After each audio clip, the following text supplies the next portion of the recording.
Hi and welcome to another Married to Reselling video. My name is Simon and together with my wife Faye, we resell mainly on eBay and Amazon. It's a bit windy out there, so hopefully you can still hear me okay. Coming up later in this video are sales from right here in the barn. But first, just a quick update about these issues that have been going on. So Royal Mail apparently is fixed. It's Tuesday today. This video will probably be going out on Wednesday. I've not been to the post office today yet myself, but apparently those YA prefix tracked 48 parcels are now being accepted. We knew that Royal Mail lockers, Royal Mail sorting offices and all that were taking them because they're not operated by the post office. It was the post office that had the issue, you know, a communications thing between them and Royal Mail. Apparently it's fixed, but let us know if you're still having any problems. Thanks for all your comments on those videos. It really did show how big of an issue it had become, and it was surprising that eBay or any of those guys, Vinted or whoever, or I suppose even on the Royal Mail website, that there was no communication about the issue to its customers. That was very surprising indeed. Regarding GSP, this issue where big long list of countries are missing from lots of listings. I handed over 5 item numbers to eBay for Business, and I've rechecked who said they were going to get looked into. I've rechecked those 5 item numbers. 3 of them now show all the countries that they should be showing, so that's great. Unfortunately, 2 of them now show no GSP available at all, and that they can only post to the United Kingdom, so that's not great. And then I checked some of our other item numbers that I was looking into over the last couple of days, and they're still all starting from Cambodia, so no A's, no B's, no, you know, France, China, Spain, Canada, you know, they're still all missing. So I don't know, hopefully something's going to happen, because those of us that use GSP are all potentially losing a lot of sales from that. Feeling a bit sorry for myself today. I injured my little finger playing football. I don't think I'd even started playing and something happened to it.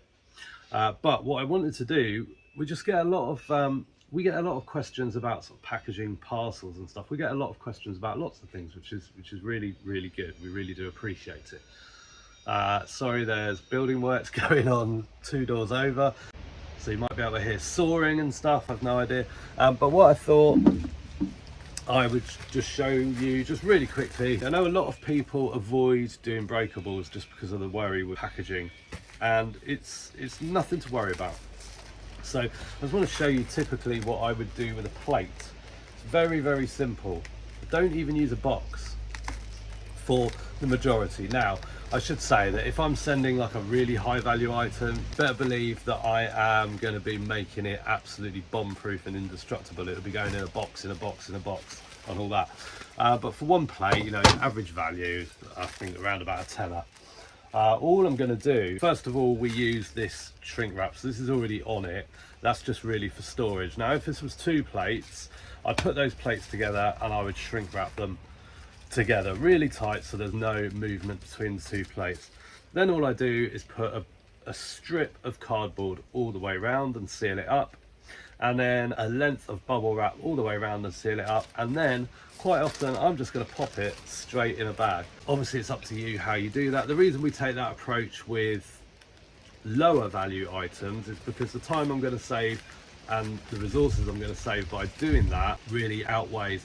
It's a bit like in the olden days, I used to never do tracked postage, because what I worked out was that even if 1 item out of 100 went missing, the money I've saved on that extra tracking, you know, paid 10 times over for anything that got lost. I kind of have a similar sort of approach to this. You know, it's a £10 plate. If 1 in 50 plates ends up getting broken, which we don't have anywhere near that sort of breakage rate, but you know, if it did for a £10 plate, I'm just thinking of all the money and time that I've saved on packing and packaging materials.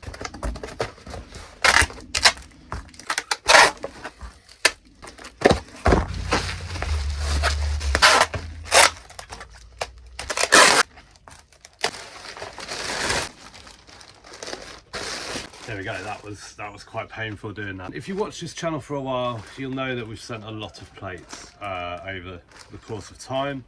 And 1s and 2s always go like this. The heavier it gets, the kind of more risk there is, I guess, you know, because of that sort of weight pulling things around. But I'm really confident with that, so just wanted to share that with you. So now let's go and check out some sales from the barn. Okay, let's do vintage first. Random. Yeah. Vintage serving tray which is stainless steel with teak handles. Yeah. That cost £2 and sold, well, we've had it 11 months, but it's only been on Vinted about a week, and that sold for £5 plus post. Then we've got this vintage Peter Hurd tennis print that came back because apparently it's sun damaged. It's not. That cost 75p. That sold, well, we've had it 15 months, but it sold on Vinted within a couple of weeks for £9.99 plus post. Then we've got on Vinted crate 16, teeny tiny vintage perfume bottle. Yeah, that's it. That costs £1.61. We've had that again about 15 months, but it sold on Vinted within a couple of weeks for £2. That, I remember that came with something that was good, but that was just like fodder. Vinted is the clearance outlet, it's good. Yeah. Then we've got art 126. Yes, it's a vintage watercolor print by P. Levine of Le Jardin de Monet.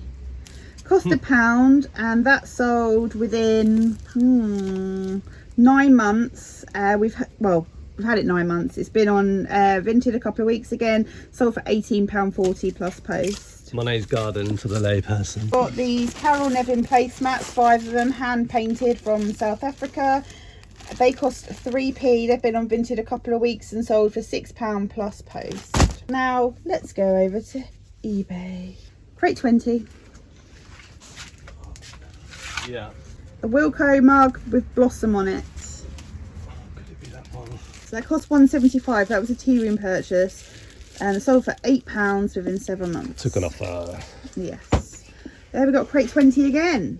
Vintage Rayware dinner plates, 2 of them, plain white. They cost 3p for the pair and sold for £12.14 within 3.5 months. What was that? Perfume bottle. Oh my gosh.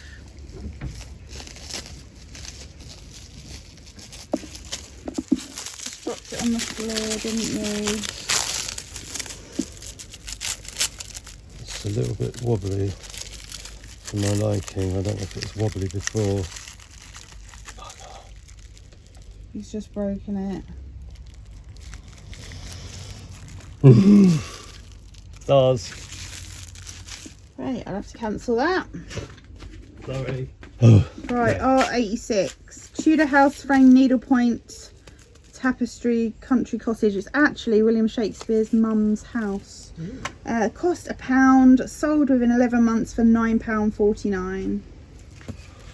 Crate 2. TU Sainsbury's spring chicken side plates, 2 of them. Chickens. Yeah. Be careful. Be more gentle. Chicken. Yay! They cost 44p for the pair and sold for £10 within 3 months. Crate 5. Vintage Royal Dalton Charade Open Sugar Bowl. Or Charade. Charade? Charade. Grey. Yeah. That was a tea room purchase, cost £1.75, sold within 7 months for £8.99 to a repeat buyer. Thanks very much for watching. I hope you enjoyed this one. I'm off to the post office. Hopefully everything is good, as many of you have reported, so thanks for that, and we'll see you very soon in the next one. Bye for now. Baby, you give me ice and fire. You're giving me wind and rain. You're some kind of butterfly.